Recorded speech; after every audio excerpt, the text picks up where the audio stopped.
হে বন্ধু, কেমন আছো? আশা করি সবাই ভালো আছো। তোমরা নোটিস করেছো কি পৃথিবী কাদের কন্ট্রোলে আছে? পৃথিবী তাদের কন্ট্রোলে আছে যারা মিডিয়াকে নিয়ন্ত্রণ করছে।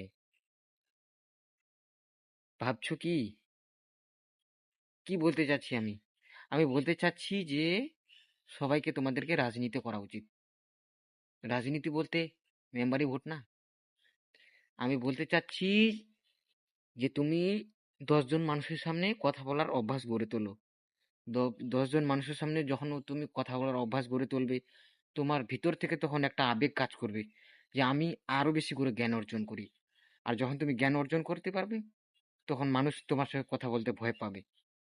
কারণ কখনো যদি তুমি কারোর সামনে কথা বলো, তাহলে তুমি ভাবে চিন্তা করে কথা বলবি। কারণ তোমার কথা বলার ধরন আছে, কথা বলার স্টাইল আছে, তুমি সবকিছু তোমার জানা আছে। তাই মানুষজন তোমাকে কথা বলতে ভয় পাবে। এবং কোন জায়গায় কোন কথা বলতে হবে, সেটাও তোমার সামান্য পরিমাণে হলেও ধারণা থাকবে। যদি তুমি মানুষের সামনে কথা কোনোদিন না বলো, তাহলে তুমি কিচ্ছু বলতে পারবে না।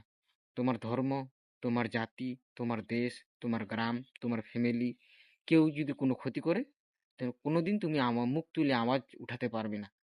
যদি তোমার এক্সপেরিয়েন্স না থাকে, তাহলে তুমি কোনোদিনও বলতে পারবে না। আর যদি তোমার বিন্দু পরিমাণ যদি তোমার এক্সপেরিয়েন্স থাকে, তাহলে তুমি একদিন না একদিন তুমি পৃথিবীর সামনে এই কথা তুলে ধরতেই পারবে। এটা আমার বিশ্বাস। আপনি জানেন যারা নিষিদ্ধ ভিডিও তৈরি করে তাদের ইন্ডাস্ট্রিটা কত বড়, তাদের মিডিয়া পাওয়ার কত বড়? চায়না এবং রাশিয়ার মতো প্রেসিডেন্ট চাইলেও তাদের কোনো ক্ষতি করতে পারবে না। কিন্তু তাদের যে ভিডিও, সেগুলো ইল্লিগাল, কিন্তু তাদের মিডিয়া পাওয়ার এতটাই বেশি যে কোনো দেশ তাদের কোনো ক্ষতি করতে পারছে না।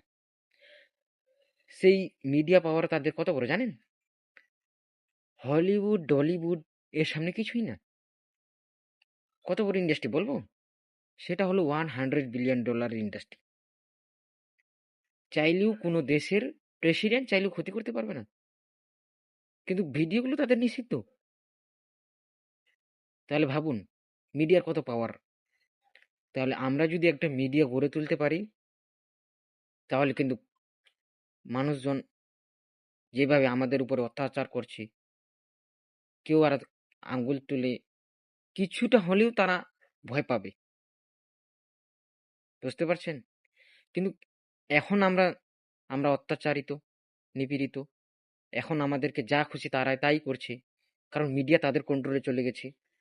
একদিন না একদিন আমাদের আমাদের ইমান আমরা সেটা ফিরে পাবো অবশ্যই। সেটার জন্য আমরা সংগ্রাম করব এবং আমরা জান এবং মাল দিয়ে আমাদের উম্মাকে আমরা আমাদের সোনালী যুগ ফিরে আনার চেষ্টা করব অবশ্যই। সেটার জন্য আমাদেরকে তৈরি হতে হবে।